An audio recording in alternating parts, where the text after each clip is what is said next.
So being a career coach, I meet so many professionals जो इतनी आस लगा के बैठ जाते हैं अपने अप्रेजल से कि अब की बार तो अच्छा रेज आएगा, शायद प्रमोशन भी होगा वहां पर.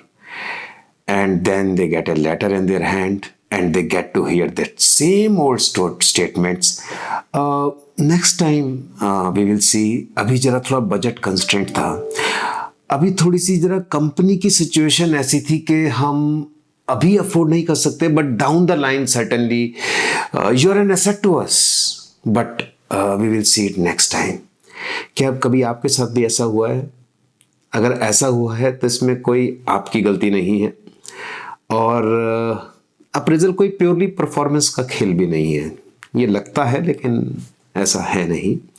सो अप्रेजल के बारे में लोगों ने इतनी धारणाएं बना रखी हैं, इतनी ज़्यादा गलत फहमियाँ इकट्ठी कर रखी हैं कि the time has come to break those myths first. So although I really wanted to help professionals on how to write appraisals, but before I thought of even going in that direction, I realized कि लोगों को तो गलत फहमियाँ ही बहुत ज़्यादा है appraisal के बारे में. सो मैंने सोचा कि इसलिए बहुत ज़रूरी है, क्योंकि मैं इतने प्रोफेशनल से मिलता हूँ और इतनी इनके मन में गलत धारणाएं अप्रेजल के बारे में देखता हूँ, मुझे एक वीडियो लेके आना चाहिए जिसके अंदर उनकी ये जो मिथ्स है अप्रेजल के बारे में सबसे पहले वो धराशायी की जाए, so that they understand what appraisal is all about and they don't make those kind of mistakes again. So in case you really want to understand what those myths are and how to break those myths and what are the key takeaways from that particular myths, then stay with me till the end. You will get to know कितनी गलतफहमियां हम लोगों ने पाल रखी हैं. तो चलते हैं हम सबसे पहले अपनी पहली मिथ पर जो लोग अपने दिल में संजो कर बैठे हुए हैं. पहली मिथ है कि अप्रेजल ऑब्जेक्टिव एक्सरसाइज है, ये प्योरली मेरी परफॉर्मेंस के ऊपर डिपेंडेंट है और उसके बेसिस पे ही मेरा अप्रेजल आएगा. ऐसा नहीं है, अनफॉर्चुनेटली और फॉर्चुनेटली, क्योंकि ये तो हार्वर्ड बिजनेस रिव्यू की स्टडी कहती है. I have put the link in the description box कि there are so many biases that come into play when appraisals are happening. There is a recency bias कि आपने recent performance कैसी थी. Then there is a manager perception involved. Then a similar personality bias. अगर मेरी जैसी कोई personality का subordinate है, he might be performing better. So there are so many biases that creep in that appraisal can never ever remain a complete objective exercise. Although everyone may try to do it, but ultimately it becomes a subjective exercise. और ऐसा नहीं है कि ये गलत है. अगर आप ये सोच रहे नहीं अप्रेजल को तो ऑब्जेक्टिव एक्सरसाइज ही होना चाहिए था, सब्जेक्टिव तो एक्सरसाइज गलत है, ऐसा नहीं है. ऐसा क्यों नहीं है? क्योंकि अप्रेजल बहुत सारे फैक्टर्स पे डिपेंड करता है. आपकी प्रोजेक्ट की आपकी अपनी कंडीशंस क्या थी जब आपको कोई चीज मिली काम करने को, और दूसरे को क्या मिली काम करने को, तो आपके इनपुट वेरिएबल्स डिफरेंट हैं. तो हम एप्पल टू एप्पल कंपैरिजन अगर करने जाएंगे तो ये सही नहीं होगा. तो थोड़ी बहुत सब्जेक्टिविटी अप्रेजल्स के अंदर रहनी अच्छी चीज है. जैसे फर्ज करो मैं ही आपको बोल दूं कि चंद्रयान, जो विक्रम लैंडर था चंद्रयान पे जो गया हमारा, और इधर मार्स में जो हमने अपनी सैटेलाइट रोवर छोड़ा, उनकी टीम्स का अप्रेजल कीजिए. अब आप बताएं कैसे करेंगे? दोनों बहुत बड़ी अचीवमेंट है. अब मार्स वाला प्रोजेक्ट इतनी कम कॉस्ट में किया हुआ, पहली बार सही किया हुआ. चंद्रयान का प्रोजेक्ट पहली बार में फेल हुआ, दूसरी बार में सक्सीड हुआ. So there are so many different conditions in each situation that apple to apple comparison करना मुश्किल है. तो हमें सब्जेक्टिविटी के साथ देखना पड़ता है कि उस टीम के अंदर क्या कंस्ट्रेंट्स थे, क्या वो थे, और आपकी टीम में क्या कंस्ट्रेंट थे. तो कहने का मतलब ये है, net appraisal will remain a kind of a subjective exercise, although we may try to make it objective. अब आते हैं कि अच्छा अगर ऐसा है तो हमारे लिए क्या की टेकअवेज है इसके अंदर. So appraisal is not pure performance. Appraisal is a mixture of your performance, perception that the people have, the context in which you are operating and your future potential. इन सबका मिला जुला असर है अप्रेजल. और इसको फॉर्मूले में डालेंगे तो हम कुछ फॉर्मूला बना सकते हैं, लेकिन by and large what we need to understand is कि इन सब फैक्टर्स को आपको कंसिडर करना चाहिए अपना अप्रेजल भरते समय और डिस्कशन करते समय। Now let us move to our myth number 2। दूसरी जो सबसे बड़ी मिथ है वो ये है कि my manager alone decides the rating. और कुछ लोगों के मन में भी ये धारणा होती है कि my manager will fight for me. उनको ऐसा मैनेजर भी थोड़ा सा आश्वासन दे देते हैं, but you need to look at the situation in a more realistic manner. Your manager doesn't have you as your only team member. He has other team members to take care also. Plus, once he goes above with a recommendation of the hike as well as if promotion is attached with it, then he has to defend it against your peers in the other teams. Then he has a reviewing officer who is going to grill him on all those performance appraisal that have been filled for you. तो कहने का net मतलब ये है कि अभी बहुत layers हैं और बहुत स्टेक होल्डर्स इन्वॉल्व हैं, क्योंकि कहने को अप्रेजल एक इंडिविजुअल की एक्सरसाइज है, लेकिन ये होती रिलेटिव मैनर में है। Because you know about the famous bell curve. तो अल्टीमेटली सारे रिसोर्सेज को जो एक बैंड के अंदर एग्जिस्ट करते हैं, they have to put under the bell curve where only few people will come in the top 10-20% and remaining major chunk will come into average this thing, and then there will be laggards. तो कहीं ना कहीं आपका भी fitment वहीं पर होगा। तो आपको इन रियलिटीज को नज़रअंदाज नहीं करना चाहिए। Now the question comes कि what are the key takeaways from this particular myth for us? तो पहला चीज ये है कि आप अपने मैनेजर के लिए जब भी अप्रेजल करें या कुछ करें, साथ में एक प्रेजेंटेशन या कुछ अपने काम की जो अचीवमेंट्स हैं वो सब अलग से दें, so that it is in the radar of the manager. और जब अपनी अप्रेजल की डिस्कशन हो रही है, वो प्रेजेंटेशन वहाँ थोड़ी सी रन थ्रू करें और वो कॉपी मैनेजर के पास छोड़े, so that if he requires all that data at the time of discussion about you in the other forums, he can pull that out. That is one thing very important to do and many professionals miss this. तो दूसरी चीज जो करनी बहुत जरूरी है वो है कि you should have the impact in the organization, visibility of your work in the organization. ताकि जब मैनेजर आपका बॉस आपका केस वहां पर ले रहा है, nobody objects to it. Everyone is aware that you have done something for the organization. And और उस पर और अच्छा होगा अगर वो जो आपने कंट्रीब्यूशन किया है उसका जो इम्पैक्ट है वो बिजनेस टर्म में थोड़ा सा विजिबल है, नंबर्स की टर्म में, then that will be a great thing. Then you can hope for a better playground for the manager so that he can push forward your case and then he is able to fight for you. Let us now move on to our next myth, myth number 3। मेरा जो काम है ना अपने आप में ही बोलता है। हार्डवर्क में दिन रात काम कर रहा हूँ। I am doing, if I am a tester, I am doing testing day in day out और समथिंग, यू नो, क्वालिटी काम भी किया है मैंने, अच्छे बग्स भी निकाल के दिए हैं। लेकिन अगर आपने सिर्फ काम ही किया है लेकिन उसका कहीं पर किसी फोरम में रिप्रेजेंटेशन नहीं किया है, तो फिर वो थोड़ा सा दिक्कत है। और लोग इस मिथ के अंदर जीते हैं कि अगर मैंने काम किया है, मेरे बॉस को ऑटोमेटिकली पता है कि मैंने ये काम किया है, he will automatically take care of this particular part in the rating. ये आपकी बहुत बड़ी assumption है।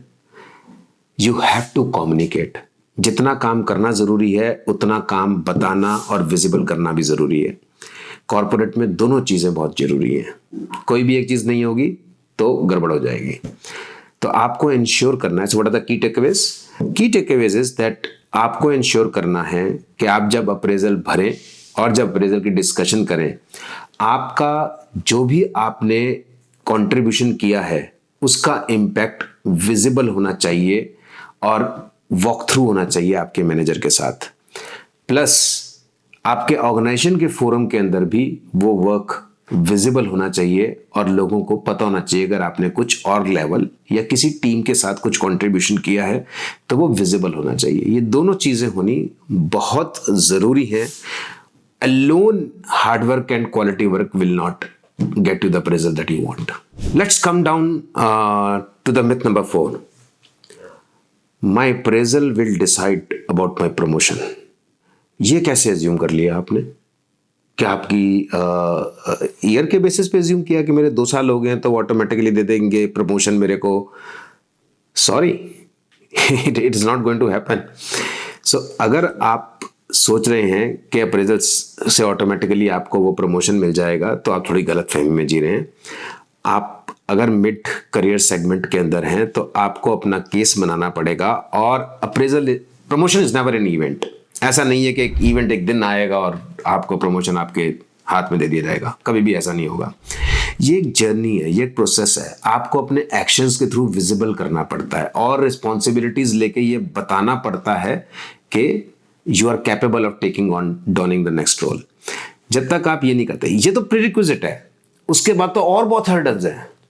उसके बाद तो जो आपके कंट्रोल में नहीं है शायद, कि रोल की अवेलेबिलिटी है कि नहीं, प्लस आप जब प्रमोट होंगे तो जो इसका रिपल इफेक्ट आपके पीयर्स और उस पर होगा, उसको कौन टेक केयर करेगा।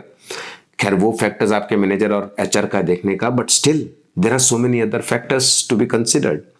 तो इसीलिए हम आपके लिए जो की टेक अवे है वो ये है कि अगर आपको प्रमोशन चाहिए, then you have to ask for it in as simple plain words as I am saying. You have to ask for it, and there are ways to do that which we will discuss somewhere in our next video on the appraisal section, but you have to explicitly ask for it. That is the only key takeaway for the promotion piece, but with a proper justification. Okay, and fifth reason could be that relatively others may have really performed well than you have. So sometimes you have to bite the bullet. So now there's a 5 different reasons why you probably got an average rating.